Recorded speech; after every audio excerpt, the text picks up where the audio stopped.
أعوذ بالله من الشيطان الرجيم. بسم الله الرحمن الرحيم. يدعو من دون الله ما لا يضره ولا ينفعه ذلك هو الضلال البعيد. سورة الحج 12 نمبر آیات ہے. پدې 12 نمبر آیات کی رد ذکر کیږي د شرک په دعا وکي. شرک په دعا دې ته ویل کېږي چې بغیر د اسبابونه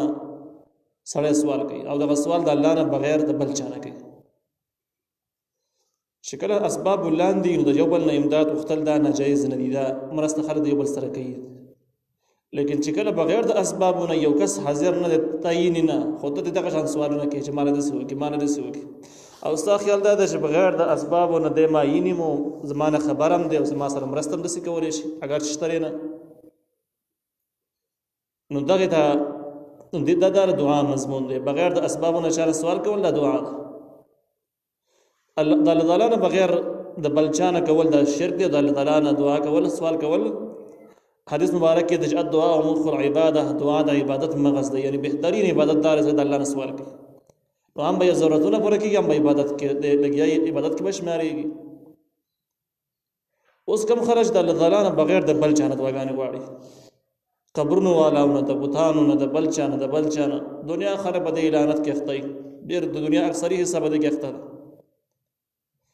نو دې د رد د شرک په دعا وایي چې د په دعاګانو کې د بل چا نه مرسته غوښتل د رد دي او د شرک راځي، د شرک د رد دي، ناجایز دي.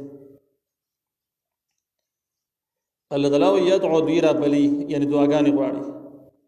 من دون الله د الله نه بغیر ما هغه څوک لا یضره چې نو ورته فائدہ رسولی شي ولا ينفعه نو ته نقصان رسولی شي. که دعاګانې ته نه غواړي نو ستاسو نقصان نشي کولی، که دعاګانې ته غواړي نو فائدہ نشي درکولی. د الله نه بغیر مخلوقات بیان دی لګیا لري په مطمئن دعاګانې ته غواړي نو ذلک هو الضلال البعید. دغه گمراهی د لری د حق نه، دغه سړی هم گمراه دی او داسې گمراه دی د حق نه ډیر لري دی. حق ته رانږدې کول ډیر زیات ګران کار دی. بس یدعو دا خلق را بلی لمن هغه څوک ضره اقرب من نفعه چې نقصان د هغې نږدې دی د هغې د فایدې نه. لبئس المولا ډېره بد دوستانه ده، ولبئس العشیر ډېره بده ملګرتیا ده. چې دې د سوالونه کوي ملګرتیا ورسره کوي هغه ورله هېڅ هم نشي کولی. که دې د سوالونه کوي نو هغه نقصان یې ډېر دی او فایدې نشته، نو دا ملګرتیا د دوستانه ډېره بده ده، هېڅ فایدې نشته. دې ذکر کې یو سوال دی مخکې نه ذکر شو چې څوک د الله تعالی نه بغیر د بل چا نه سوال کوي نو نه فایده شته او نه نقصان شته. او د دې آیات کې دی چې ضره اقرب من نفعه، نقصان د فایدې نه ډېر نږدې دی، نقصان پکې شته. د دې جواب دا دی چې مخکې چې کوم د ضرر بحث ذکر شوی هغې مطلب دا و چې د کوم چا نه ته سوال کوي د الله نه بغیر د اسبابونه نو سوال کولو په صورت کې فایده نشته، نه کولو صورت کې نقصان نشته. دې ځکه چې کوم نقصان یې نږدې دی، کوم نقصان دی؟ نقصان د ګناه او د شرک دی چې د الله تعالی طرف نه یو ګناه مقرریږي. هغه ګناه او شرک هغه ګناه کم د الله طرف نه بیخي نږدې ده. هر سړی د الله نه بغیر د بل چا نه سوال کوي نو بیخي به ګناهګاري کې دغه ګناه یې نږدې ده. نو دویم ضرر په معنا د ګناه سره دی او فایدې یې ډېرې شته دی نو دغه کار یې ډېر کېږي نه. نو په دې منځ کې سوال حل شو. ان الله یقین الله تعالی يدخل الذين داخلي هغه کسان آمنوا چې ایمان راوړل وعملوا الصالحات وعملونه کوي نیک. په کوم ذکر کې چې د اعمال ذکر راځي نو مخکې به د ایمان ذکر ضروری ده. دې خبرې ته اشاره ده چې اعمال بغیر د ایمان نه قبليږي. نو کافران هم ښه کارونه کوي قبليږي بنا. نو کوم کسان چې ایمان لري او اعمال نیک دي یعنی د شریعت موافق دي، عمل صالح هغه ته ویل کېږي چې کوم د شریعت موافق دي، د شریعت پر رڼا کې د دوی د الله به داخل کې جنات باغونه تجري چې بهیږي ومن تحتها الانهار لاندې د هغې نه نهرونه. انهار جمع د نهر ده، څلور قسمه نهرونه به د هر جنتي په باغونو کې بهیږي. دغه مضمون مخکې وضاحت تر شوی دی. ان الله یقین الله تعالی یفعل کوي ما هغه څه یرید چې اراده یې کړې ده. بس جنتیان له دغه بدله ورکوي، اراده یې کړې ده نو هېڅوک یې مخه نیولی نشي، داسې به کېږي. من کان یظن ان ینصره الله، او هغه څوک چې ګمان لري چې امداد به ونه کړي د پیغمبر سره الله تعالی په دنیا کې او آخرت په آخرت کې در هغه چا ذکر دی چې په اسلام مطمئن نه دی او د اسلام او د شریعت دشمن دی او په دې دشمنۍ کې ګډ نظر په نبی علیہ السلام یا په هغه چا باندې د اسلام لپاره او د اسلامي نظام لپاره قربانیان او مهنتونه کې په هغه باندې نظر دی او خیال دا ده چې د نبی علیہ السلام سره یا د نبی علیہ السلام نو وروسته سوچ دې دین لکار کوي الله به سمرسته نه کوي د خیال او په دې خیال کې دی پروت نفل یمدد بسبب الى السماء دا یو دکی ورسی اسمان ته دی ورسی ثم ليقطع او بیا د بن کی دغه امداد د الله تعالی شرانش د دې حاصل دا د کوم خلک د اسلامي خلکو سره د دیندار خلکو سره دښمنی لري او فکر دا د مذهب او د دین د مخونی ولې شي او الله تعالی سره امداد ونه کی په دې ارمان باندې پروت دی نو الله تعالی وته طریقه خو د لږه دغه یو طریقې د چې ورسی وغځي اسمان ته د رسی باندې وغ اسمان ته وخیږي الته ورشه د امداد لاري بندي بس دغه شی وکړه نو دې مطلب دا کار ته نشي کول تر رسی نشي غزول د اسمان ته نشي خطلې نو چې نشي خطلې نو د ارمان به هم چرته پوره نشي دا مطلب دی که د مذهبي خلکو اسلامي خلکو مخالفت کول غواړي د غي مخنیوي کول غواړي نو د ارمان به چرته هم پوره نشي خلاصې دا شوله نو فل ينظر بیا دی وګوري هل یذهبن کیده چې آیا لری کو تدبیر ده ما هغه شی لره یغیز چې په غوسه کې اچولې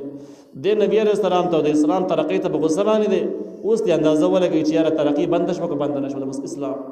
او د مسلمانانو ترقی بند شو که بند نشو خبر دی اندازه ولګي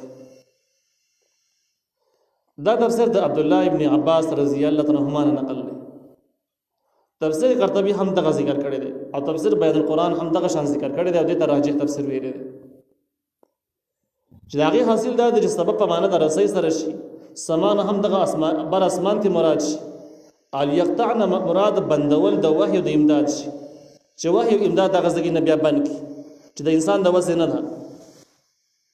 لیکن ځینې مفسرین په کې د دې ترجمه وضاحت دسی کړی دی چې کوم خلک د اسلام سره بغض لري چې اسلام دی خور نشي نبی علیہ السلام سره د امداد ونشي او اسلام دی غالب او مضبوط نشي د سره د بسد معنی دی بکینا معنی په دشمنی اخته دی نو هغه وایي چې فلیمدد بالسبب الى السماء دا دی وغځي ورسی د اسمان نه مراد وایي د کور چت مراد کور چت دی ورسی ور وغځي او دغه رسی د خپل مړی کې واچ خپل مړی د بیټینګ وتړي ثم ليقطع بيد خپل مړی زندگی یقطع په معنا د زندگی ول سره مطلب دا دی چې د اسلام ترقی بندول د دې اصلاح نشته د وسه خبره نه د اسلام د دشمن چې کم دی چې اسلام د بندول د لپاره سمر خواري کوي د وسه نه د امداد بنشي نه بنديږي البته د غصه نه ختميږي نو غصه ختمور د لپاره طریقه داش ولا چت برسي واچي ځم مری ته واچي رازوان بکې ځان چې زندیش چې زندیش را ساده نو کې غصه بدیله ختم شي دغه حل بل حل نشته بس ځان زندګي لکه عام پښتو کې خلک د سوي چې کته دې خبره پورې نه خته یو نقل اړيږي او دا کار خود کولو دینه بس په لګو بوګ ځان ډوب کوي استعمال شي نو مطلب دا ده چې بس تا د لپاره مرګ پرده نور څه طریقه نشته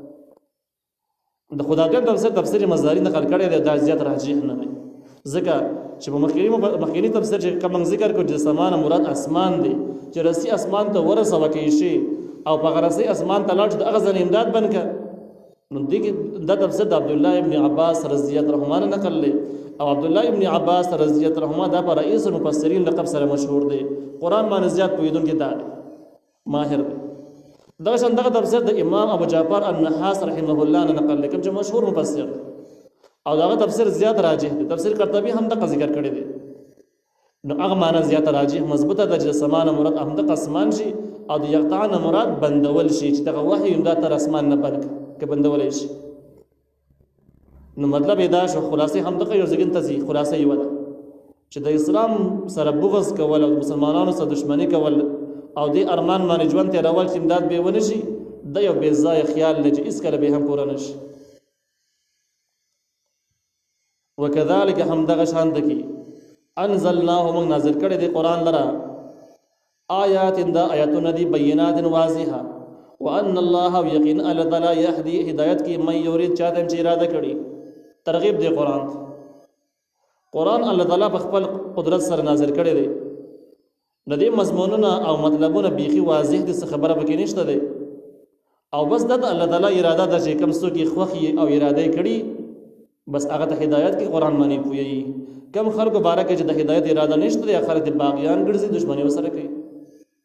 بس